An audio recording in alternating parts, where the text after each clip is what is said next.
Assalamualaikum warahmatullahi wabarakatuh. Kami dari kelompok 5 yang beranggotakan yang pertama Ilham Ayu Sejati dengan NIM 195200018, yang kedua Aditya Pradana dengan NIM 195200019, yang ketiga Farlin dengan NIM 195200025, yang keempat Muhammad Andoru Putra Runggam dengan NIM 195200028, yang kelima Anggit Dwi Febriantoko dengan NIM 195200034 yang akan memaparkan tentang analisis stakeholder dan jadwal kegiatan harian. Analisis stakeholder. Stakeholder adalah suatu alat untuk memberikan gambaran mengenai semua lembaga, kelompok, dan individu yang berkaitan atau berkepentingan dengan program. Mengidentifikasi kepentingan pihak-pihak tersebut.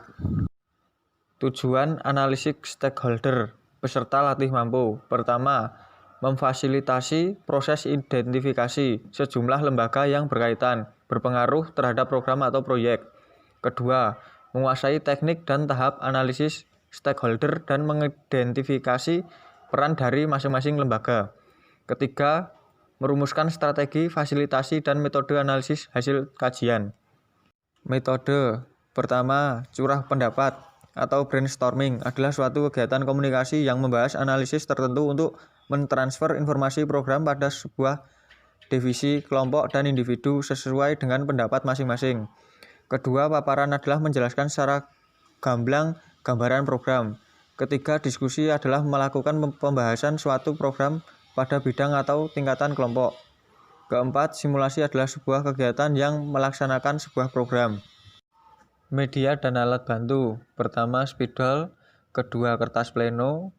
Ketiga, metaplan. Keempat, laban kertas. Kelima, kertas karton format. Keenam, daftar pertanyaan kunci. Langkah-langkah. 1. Analisis stakeholder. Maksudnya kegiatan ini digunakan untuk mengumpulkan data yang ada di desa tersebut.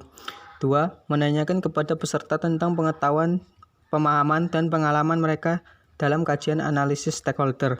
Jadi para peserta diberikan pertanyaan tentang sejauh mana mereka tahu terhadap suatu kegiatan, kemudian siapa yang pernah melakukan kegiatan tersebut, dan kegunaan dari kegiatan itu. 3. Mengumpulkan informasi penting. Informasi penting ini bisa berupa siapa saja informan kunci yang harus dilibatkan untuk melakukan kegiatan tersebut. 4. Meminta peserta mendiskusikan langkah atau tahapan dalam melakukan kajian. Untuk mendiskusikannya bisa melalui curah pendapat dan kerja kelompok. Setelah itu peserta diminta untuk menyusun daftar pertanyaan kunci dalam kajian ini.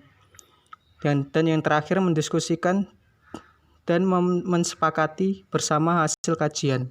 Selanjutnya kita masuk dalam jadwal kegiatan harian atau daily activity. Jadwal kegiatan harian atau daily activity adalah agenda yang dilakukan masyarakat meliputi pria, wanita, dan anak-anak mulai dari bangun tidur sampai tidur malam. Tujuan, peserta latih mampu mengkaji suatu keadaan atau kegiatan yang berlangsung di keluarga pada umumnya pada 1 hari atau 24 jam.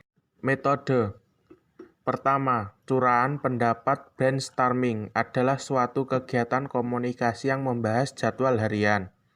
Kedua, paparan adalah menjelaskan secara gamblang gambaran jadwal harian. Ketiga, diskusi adalah melakukan pembahasan suatu jadwal harian. Keempat, simulasi adalah sebuah kegiatan yang melaksanakan jadwal harian.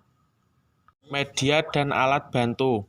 Pertama, spidol, kertas plano, metaplan, lakban kertas. Kedua, kertas karton format atau matris hasil kajian. Ketiga, daftar pertanyaan kunci atau key question. Langkah-langkah. Pertama, menjelaskan apa itu jadwal kegiatan harian dan tujuan pembahasan. Kedua, tanyakan kepada peserta tentang apa saja yang mereka ketahui tentang jadwal kegiatan harian. Ketiga, gunakan hasil visual untuk membandingkan persamaan dan perbedaan antar kegiatan ibu dan anak. Keempat, mengumpulkan informasi yang penting. Kelima, meminta persyaratan, mendiskusikan langkah dan tujuan atau langkah untuk melaksanakan kajian. Demikian hasil presentasi dari kelompok kami. Banyak kesalahan, kami mohon maaf. Terima kasih.